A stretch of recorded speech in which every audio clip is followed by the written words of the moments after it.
Dalam hal ini saya tegaskan, kemarin saya langsung cross check ke seluruh anggota dan anggota menyatakan tidak ada kebenaran terkait hal itu. Oke, coba kita cari tahu ke warga binaan. Cuma karena sudah malam, kita lakukan besok pagi.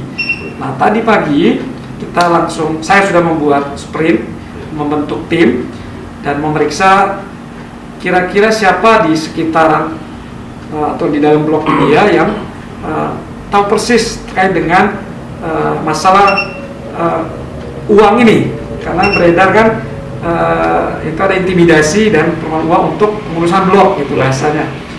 Akhirnya kita tanyakan, ada yang mengaku memang salah satu sudah ada yang mengaku, namanya Budi Iskandar.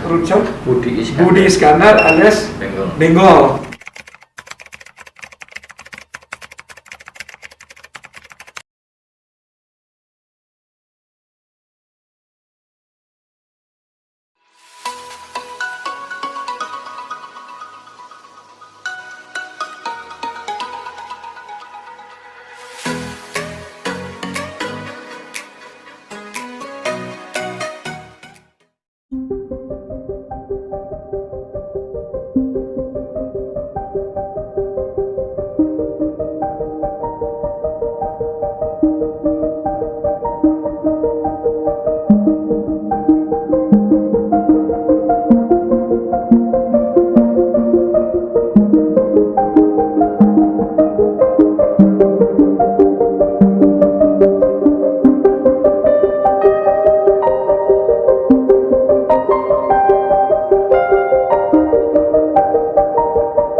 Terima kasih. Kemarin kami dapat dari rekan-rekan media terkait press release tersebut, dan alhamdulillah kami tadi siang sudah menyelesaikan dan memberikan klarifikasi dan jawaban, karena ada beberapa pernyataan di situ tidak sesuai dengan di lapangan, dan kami sudah menjawabnya. Nanti juga bisa dilihat di situ. Jadi kronologis yang bersangkutan itu ditahan di rutan sejak masuk sampai dengan hari H tanggal 16 meninggal itu lebih kurang 10 hari. Nah, terkait dengan penanganan medis, yang bersangkutan ketika masuk memang tidak ada keluhan. Kemudian di hari keempat, biasanya kami ada bantuan dari tim dinas kesehatan, karena memang kami tidak memiliki petugas medis. Nah, itu kami hari Sabtu itu dibantu untuk diperiksa semua seluruh warga binaan, termasuk almarhum ini. Dan pada hari itu memang ada keluhan mual dan muntah, dan langsung ditangani pihak medis dan diberikan terapi pengobatan seperti dengan apa yang dialami yang bersangkutan. Kemudian hari ke-7 itu tim PH juga meminta izin ke kami untuk menemui yang bersangkutan terkait dengan mungkin persetujuan terkait dengan kaitan pendampingan atau penasihat hukum terhadap proses perkaranya. Kita izinkan dan ketemu.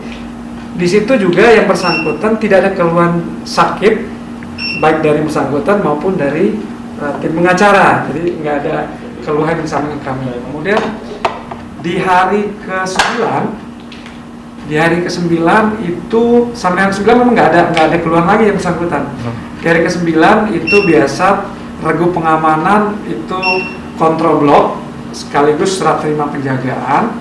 Di situ melihat kondisi yang bersangkutan sedang tiduran. Kemudian ditanya sama petugas, kondisinya gimana mas? Masih gak enak badan pak? Nanti diperiksa ya. Akhirnya petugas melaporkan ke bagian perawatan, dalam hal ini Ibu Ani. Kemudian ditindaklanjuti dan diberikan terapi obat seperti pengobatan dilakukan tim medis dari DKK. Selanjutnya sampai dengan malam hari nggak ada keluhan seperti biasa. Kemudian dan diajak ngobrol oleh tim dari perawatan, Bu Adi dan kawan-kawan masih seperti biasa obrolannya, jadi nggak ada yang dikeluhkan. Kemudian di esok harinya, itu hari ke-10 ya, hari Jumat, itu saya habis mandi jam 7-an, sekitar setengah 8, itu ada WA laporan dari petugas regu melaporkan izin komandan, jadi ini ada salah satu warga binaan yang kondisinya lemah. Oke, segera saya meluncur ke kantor, persiapkan segala sesuatu yang harus kita laksanakan, di antara kalau memungkinkan rujuk segera, saya bilang. Kemudian saya datang, saya koordinasi dengan rekan-rekan, ini statusnya gimana, izin, dan ini masih status tahanan di bawah pengawasan pengadilan. Oke, sambil kita obati, nanti coba koordinasi dengan teman-teman dinas kesehatan dan puskesmas. Sambil koordinasi, memang situasi di luar lagi masih mencekam karena teman-teman medis di luar kan masih mengurusi yang mengalami COVID ya, jadi terbatas kemampuannya. Akhirnya kalaupun bisa mungkin siang. Bila situasi seperti itu, akhirnya siapkan rujukan sambil saya berkoordinasi dengan pihak PN. Kemudian saya perintahkan juga petugas termasuk Pak Sudi untuk menghubungi keluarga dan termasuk komunikasi dengan tim PH. Sekitar jam 9 ya. Jam 9 itu tim PH dan keluarga datang. Kita terima, kita sambut dan ngobrol langsung dengan yang bersangkutan. Dan saat itu masih makan, masih buah ya. Masih makan buah. Masih buah. Menurut saya juga terus mengajak diskusi, ngobrol dengan bersangkutan kondisi yang dialami saat itu. Bagaimana Mas? Sudah makan agak susah Pak? Apa yang dirasakan? Ya demam Pak. Kemudian bagaimana kondisi saat ini? Ya agak susah nih Pak. Terlihat memang nggak, napasnya agak susah. Punya riwayat penyakit nggak? Waktu di luar? Ya sekilas seperti itu pertanyaan saya. Sabar Mas ya, nanti kita persiapkan untuk segala sesuatunya. Tadi saya udah ngomong pengadilan, alhamdulillah insya Allah nanti akan disiapkan pembantaran oleh rekan-rekan PN. Kemudian saya juga sambil itu proses, saya ngobrol dengan ketua tim PH-nya di sini, di depan. Kita ngobrol, kemudian dia diskusi biasa, langkah-langkah seperti apa saya jelaskan. Kalau untuk pengajuan untuk pengobatan itu memang dari pihak keluarga. Kalaupun ini kami Cito, kami akan langsung merujuk. Tapi secara yuridis untuk ketentuan memang harus ada izin dari pihak PN. Tapi ini kan dalam tahap koordinasi lisan kami sudah, dan ini akan kami segera lakukan rujukan. Kemudian sekitar jam 10 ya. Jam 10 kami langsung rujuk ke rumah sakit RSUD dan alhamdulillah diterima saat itu. Karena yang sebelumnya kita di sana terkait COVID ini juga agak sulit, beberapa rumah sakit juga banyak yang sedang kepenuhan. Tapi alhamdulillah hari itu langsung diterima. Kondisi langsung dibawa pakai kursi roda oleh petugas, kemudian diantar 2 kendaraan sampai di rumah sakit, langsung ditangani oleh tim dokter. Kalau untuk diagnosa kemarin itu gula, elektrolit, gangguan elektrolit dan penyakit gula. Nah, sudah cukup parah informasi dari dokter. Nah, kemarin kami sudah bersurat meminta rekomendasi atau rekam medis terkait dengan kondisi yang bersangkutan. Seperti itu. Nah, terkait dengan adanya informasi apa bahasa di teman, informasi intimidasi, kemudian ada permintaan uang terhadap baik oknum petugas atau narapidana yang disebutkan di situ. Nah, dalam hal ini saya tegaskan, kemarin saya langsung cross check ke seluruh anggota dan anggota menyatakan tidak ada kebenaran terkait hal itu. Oke, coba kita cari tahu ke warga binaan. Cuma karena sudah malam, kita akan besok pagi. Nah, tadi pagi kita langsung, saya sudah membuat sprint, membentuk tim dan memeriksa kira-kira siapa di sekitaran atau di dalam blok dia yang tahu persis terkait dengan masalah uang ini, karena beredar kan itu ada intimidasi dan permohonan uang untuk pengurusan blok gitu bahasanya. Akhirnya kita tanyakan, ada yang mengaku memang, salah satu sudah ada yang mengaku, namanya Budi Iskandar. Budi Iskandar alias Benggol. Nah, ya, yang bersangkutan mengakui. Nah, kami tanyakan bagaimana kronologisnya. Izin Bapak, memang kemarin kami dimintai tolong oleh yang bersangkutan almarhum untuk menghubungi keluarganya. Dalam rangka apa? Minta uang ke keluarga katanya. Akhirnya ya mungkin diskusinya mereka seperti itu, akhirnya difasilitasi lah sama si Benggol ini. Difasilitasi, dia yang hubungi, dan ada beberapa warga di situ yang menyaksikan juga. Nanti keluarganya kan warga yang di situ juga bisa memberikan pernyataan kalaupun nanti ada pihak penyidik ataupun yang ingin informasi itu. Nah, kemudian kita tanya kembali, nah uang itu untuk apa? Nah, yang bersangkutan katanya untuk kebutuhan dia di sini. Nah, kebutuhan dia seperti apa? Jadi dia mungkin karena di situ dia lemah mungkin untuk bantu dia menyuci baju dan sebagainya. Dan informasinya juga uang itu baru diserahkan 500. Bisa aja kemungkinan karena takut dibawa semua ke sini, karena di sini kan kita batasi 500. Kalau untuk uang itu hanya untuk belanja mungkin 100-200 masih kita longgarkan untuk beli air minum ataupun snack. Tapi kalau uang di atas 2-3 juta itu akan menimbulkan sesuatu, kita larang memang. Dan informasinya dia hanya baru mengirim 500.000 dari keluarga Benggol, ini kan dikirim ke keluarga Benggol informasinya.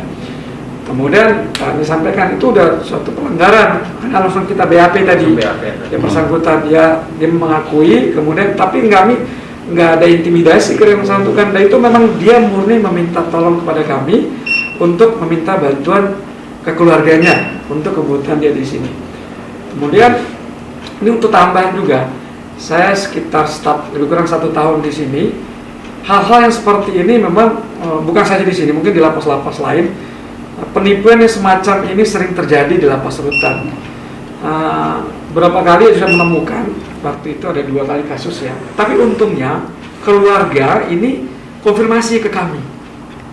Akhirnya bisa kami klarifikasi. Kalau ini kan nggak ada konfirmasi, nggak ada penjelasan, nggak ada ini.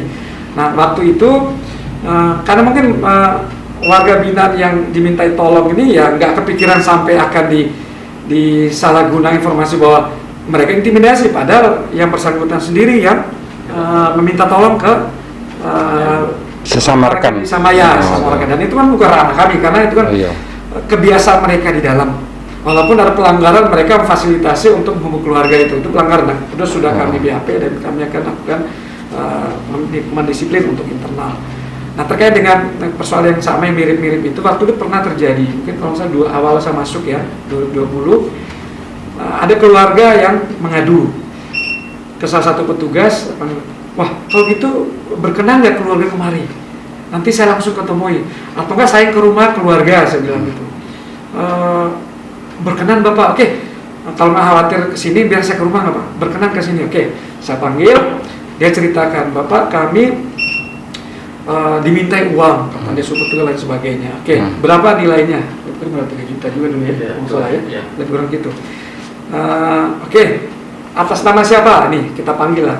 Nah ternyata yang bersangkutan itu menggunakan rekannya yang sudah bebas untuk ke rumahnya, mengaku bahwa petugas minta uang untuk kebutuhan yang bersangkutan di dalam, seperti itu.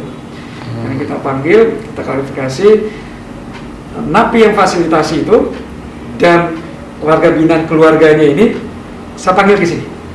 Kemudian saya coba gali, yang minta uang siapa? Ternyata warga binaan itu sendiri ke keluarganya. Dia minta bantuan temannya dengan bahasa bahwa menakut-nakuti keluarganya atau minta uang. Saya bilang keluarga di sini ini nggak ada yang ketutupi. Ini pernyataan dari yang bersangkutan bahwa dia melakukan penipuan terhadap keluarganya sendiri, meminta uang. Karena biasanya gini, kalau mereka minta baik-baik mungkin susah, karena mereka sudah anak hilang lah istilahnya. Jadi akhirnya mereka menggunakan cara-cara itu untuk minta uang. Akhirnya keluarga juga minta maaf ke kami, nggak apa-apa, kami senang karena keluarga sudah mau memberikan informasi yang valid. Akhirnya itu masih ada uangnya, ternyata uang itu masih ada, dan yang sebagian temannya itu akhirnya dikembalikan ke saat itu. Akhirnya clear karena itu kita selesaikan di sini seperti itu. Jadi nggak ada perkembangan lain.